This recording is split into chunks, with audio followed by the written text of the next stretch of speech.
Modern physics, despite its complexities, has captured the imagination of general public. It's about the mystique, it's about the mystery. Albert Einstein, a great celebrity, met once Charlie Chaplin. He was praising him for being such a great communicator. With his silent films, he still managed to touch so many people. Then Chaplin told him, "Your fame is greater. No one understands what you're talking about, but everyone admires you." I think that in physics, there was no character more polarizing and controversial than Robert J. Oppenheimer. He was the head of the Manhattan Project, Los Alamos, gave the creation and the birth to the most deadly weapon that ever was built by human beings. Let's talk about it, Professor Misha.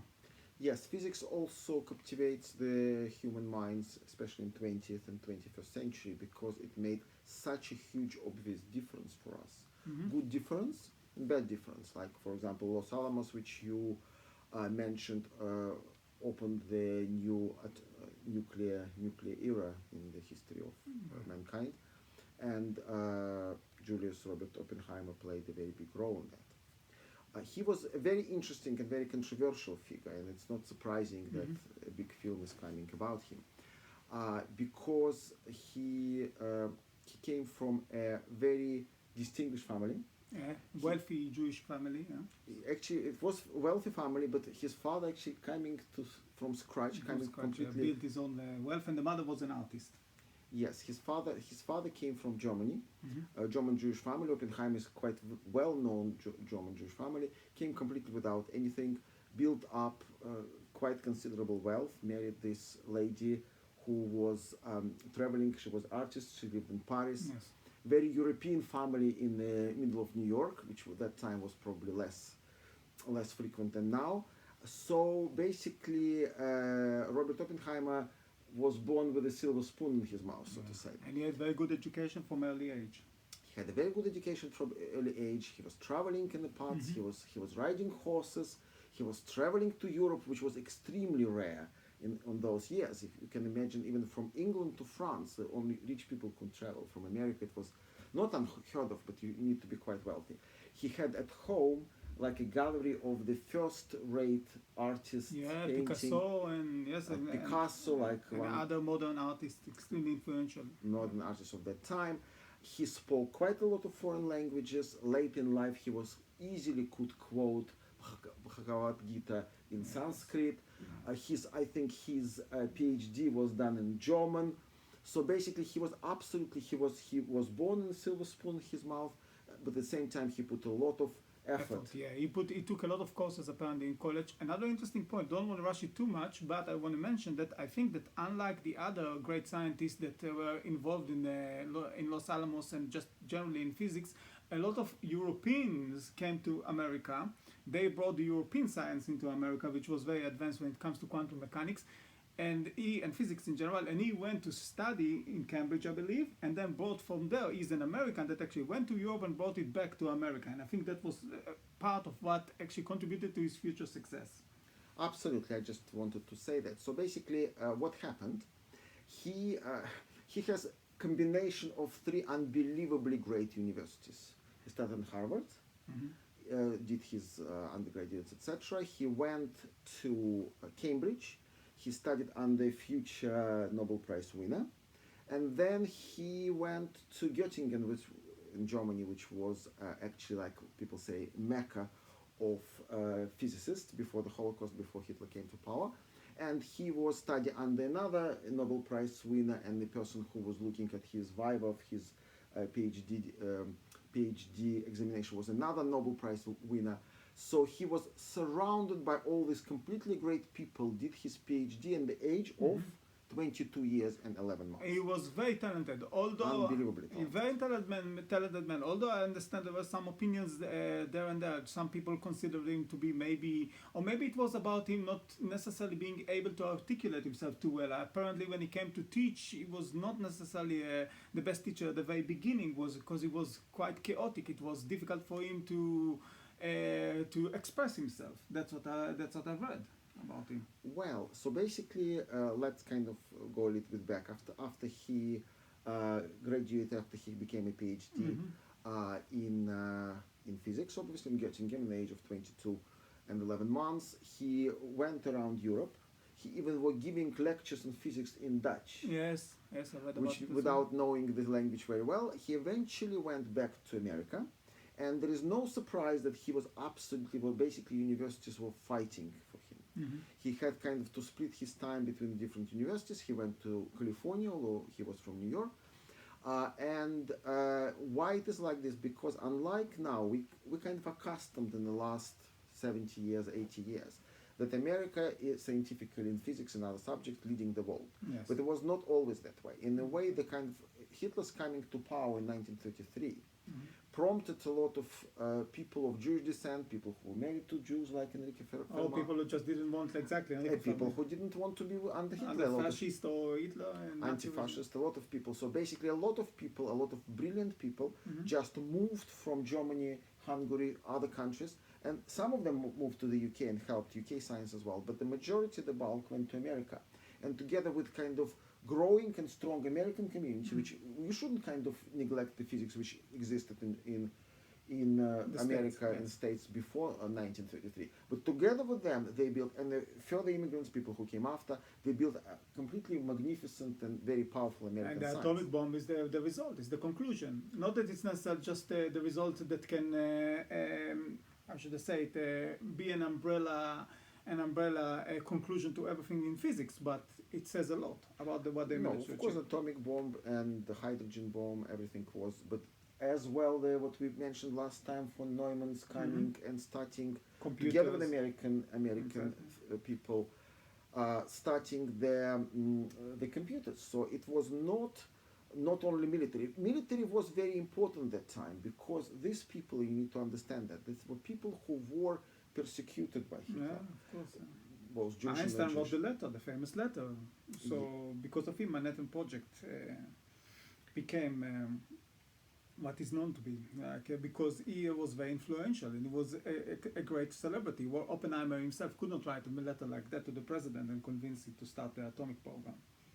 Yes. So basically, I would not overstate the situation with the nuclear weapons and things like this. Nuclear weapons, it was basically the plat du jour. That was kind of the plate of the day.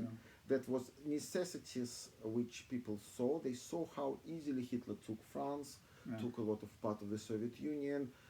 Britain was obviously under mortal danger. So these people who themselves escaped from Germany, they were fighting for survival of the world, basically. And unfortunately, as a result, as an unwanted, as often in the history, unwanted consequences, what happened from that, there was bombing of Hiroshima and Nagasaki, and then there was and is still huge arm race between and Soviet Einstein Union was and not States. necessarily happy about what were the results of his encouragement, and also Oppenheimer himself became pretty much against. And we'll talk a bit about it as well after the war ended and his controversial situation, how he became from a hero to some sort of a villain, maybe in the eyes of the government, of the regime back then. Yes, we'll come to that. So basically, like without going through periods of his time, answering your question, whatever your suggestion that some people found his teaching difficult.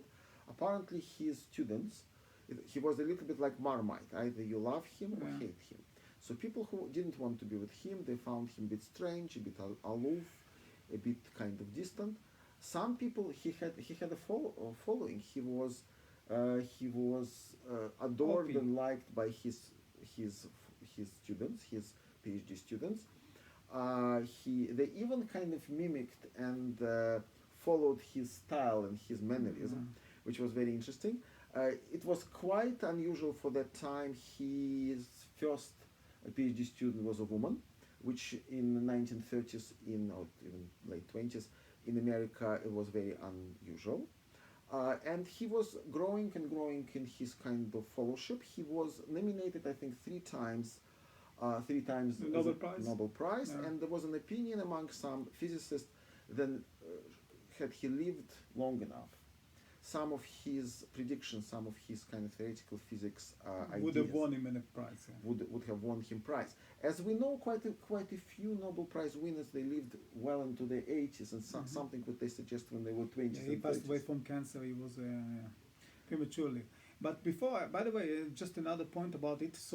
But then he managed to become the top figure at Los Alamos, in charge of the project, the atomic bomb. But Oppenheimer was not necessarily what we should call an ordinary character. He did suffer from depression when he was young. Someone even suggested he went to see a psychiatrist, suggested that he suffers from schizophrenia. He declined the diagnosis. And he's definitely not the type that the average mind considered to be a military or someone that you would give him to be in charge of the most deadly weapon ever to be constructed.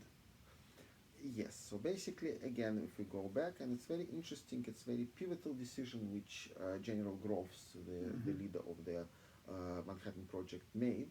It's to appoint Oppenheimer as a scientific lead, as a leader of this, because on the one hand, it made a lot of sense. He was a great physicist. He had a lot of connection with the European physics, as we discussed. He spoke the languages because, as we know, if we hear how people like Tella and other people speak, their English was incomprehensible to a lot of people. They had some issue going on between them as well, but that's for later. That was later. Things did go bad with them. But basically, the majority, I would say, vast majority, quite a big majority of people who were working on the project, or leading figures at least, were from Europe. So to put somebody who was very European, a New Yorker, very European, who spent some of his formative years in Europe, spoke the languages, who they would respect, was a clever thing. But at the same time, there is a lot of things. If I would be kind of the person who would be clearing him for this job 80 years ago, I would be that a lot of things would raise my eyebrows. That's what Taylor said, by the way. Later in the hearing, I mean, again, I'm going a bit further, but in time. But later in the hearing, when they were suspecting because of his communist affiliation, he was never really a communist, but he was interested in the subject. He was hanging around with left-wing organizations, and his ex-wife or one of his lovers, I believe, introduced him to these ideologies. And Teller said, I don't think that he has ever did anything to harm this country. I think his intentions is good, but his actions are complex, and I don't understand them. Yes, he said basically that he would prefer, and again we're jumping a little bit in the future. He said that he would have preferred, and on the top of such an important issue, which is important for the whole country, atomic energy, and for the whole world, would be the person who would be more understandable. He put it in a way, in spite of their kind of animosity at certain period. In paper, he put it very, very politely. So there were at least two issues with him being appointed. One, and you kind of mentioned both of them. One was his really left-wing affiliation. He was not quite a member of Communist Party, but he was quite close to that. Again, some kind of mitigating circumstances of this is that in 1941, 42, when he was appointed, that was probably not the biggest crime, because back then not, yes. Exactly. Soviet Union was very important ally of the United States. Later it became. Yes, and look, we now kind of, what happens with us humans? It's very, very normal. There is a concept, obviously, in mathematics and logic, a priori and a fortiori. So we often just look at the events, how they look for us now, or how they looked to Edward Teller in 1954. But in 1942, in the beginning of the time when the Soviet Union was kind of pushed by Germans almost to Siberia, very, very far, when Britain was bombed all the time, it wasn't kind of top of their problems. It became their problem probably towards the end of the war, 1944, 1945. And in 1949, the Soviets managed to get themselves an atomic bomb as well. Yes, that was much later. So, and McCarthyism came even later. So basically, we kind of jumping, if we kind of assess this appointment from the logic of 1954, 12 years later, it really doesn't make sense. But in 1942, probably it was not hugely important thing. The other things which I probably, and I don't know how much FBI at that point knew that, I would imagine they did, he was involved in a couple of very difficult situations. The first one, and I don't know whether it's obviously true or not. One need to research and one need to, maybe we never know for sure, but he was accused in trying to Poison his teacher. his future Nobel Prize winner, with whom he did come across. He was quite young at that time, but we know not very many PhD students who want to poison their. That's what I've said before about his depression. He attacked his friend as well, apparently. He attacked his friend who told him that He's gonna get married. getting to get married. He would try to strangle him. Apparently, this guy probably was stronger than Oppenheimer, and he very easily fended him off. But and that thirdly, he was very close to another friend of his, I think also another Nobel Prize winner, and he started and invited his wife for the trip to Mexico. He invited him to be a chemist on the Los Alamos. He declined. Yes, he later invited him to become a chemist, a specialist in chemistry there. But he invited his wife to travel with him, and she obviously told, not obviously, but she told the husband, and it was kind of it showed the rift. If I would be hearing, if I kind of be clearing somebody for such an important project, probably every one of these things would kind of ring very, very big bells, and three of them probably would, in my humble opinion, if this is true, I probably would I would give him a very important role because he was a brilliant guy, and I would put him as a liaison with people, but I wouldn't put him in charge. But look. But it worked. It worked fantastically. And I think one of the conclusions from it is that if you look at it, and if you look also on Alan Turing and the Enigma machine and the other people who worked with him, it's a bunch of eccentrics in the eyes of general public. Oddballs, eccentrics, they won the war. Well, and that's kind of maybe in a way genius of General Groves and people who know. They knew that they're eccentric. What they kind of did, they did not apply the normal rules to these people, which is it's definitely true, because one of the people who kind of looked back at these things, it was kind of, they never looked at General Groves as a very kind of genius person, but people were saying that appointing Oppenheimer was a genius, and in fact the third probably reason, smaller than these two, one of the left wing, one of his kind of eccentricity or craziness, if you want to say that, was the fact that he was not leading big projects before. Because logically, if you think about it, who you would put in charge? Probably a person who made a very big industrial things. He never did this. He was an academic. He was a brilliant academic, but he never was in charge of huge amount of people. But it worked, and it worked fantastically. Professor Mitchell, before we finish, I want to just mention, and I think most people know about it, that on the 21st of July, the film about Oppenheimer by Christopher Nolan is going to premiere. Christopher Nolan is a very good director. I like his works. I like Interstellar. I like Dunkirk. I think it's epic, especially Interstellar. Just one more thing before we finish. The mystique of Oppenheimer, the mystique in his life, more than just the mystique of Oppenheimer. He was very connected with spirituality. And we know is a very important, very famous quote that is chilling as well. Yes, that I am destroyer of the world. So basically, that's many parts of this question. The one thing is about the spirituality. He was a very spiritual person. Again, I don't know very many nominees, non-Indian nominees to the Nobel Prize of Physics, who would quote easily Sanskrit Bhagavad Gita. He was very interested in spirituality, generally speaking, and the moment of his kind of big distress, he could verbalize it. It's good. At the same time, he was. Look, the spiritual things were very, very important to him,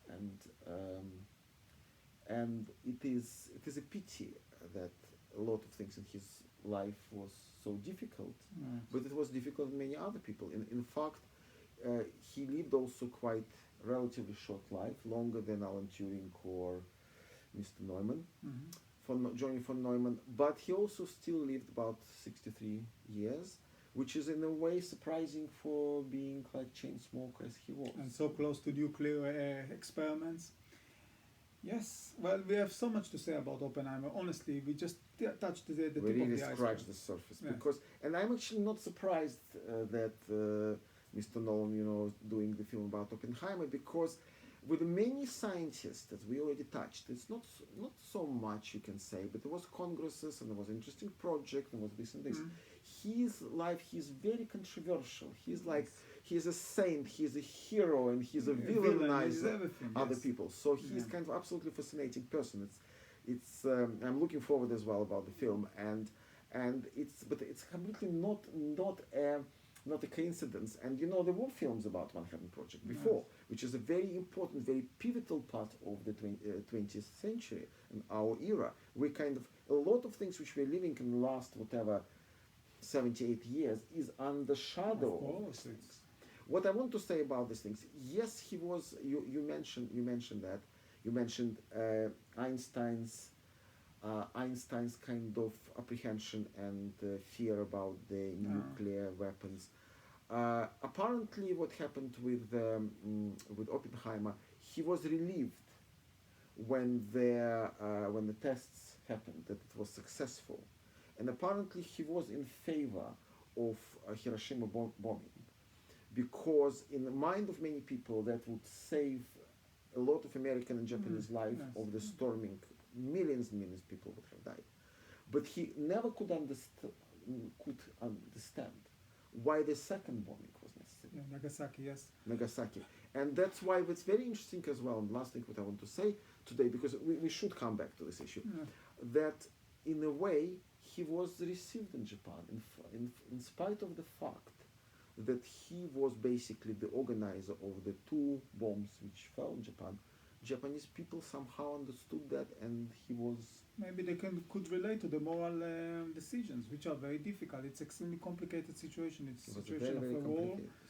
and it's yes, the decision making is something else, definitely. So, in spite of kind of Hollywood desire, or people's desire to divide people in villains and heroes, it very rarely in history like this. So basically, we need to look at Mr. Oppenheimer, Einstein, many scientists of the time, with very much kind of magnifying glass. What was their motivation in 1939? What was their motivation in 1942, etc., etc. Oppenheimer's status changed with the change of the government. So one government saw him as a villain, then Kennedy saw him as a hero, and they wanted to give him medals. And Edward Teller voted for him as well, maybe to try to make it right after all that.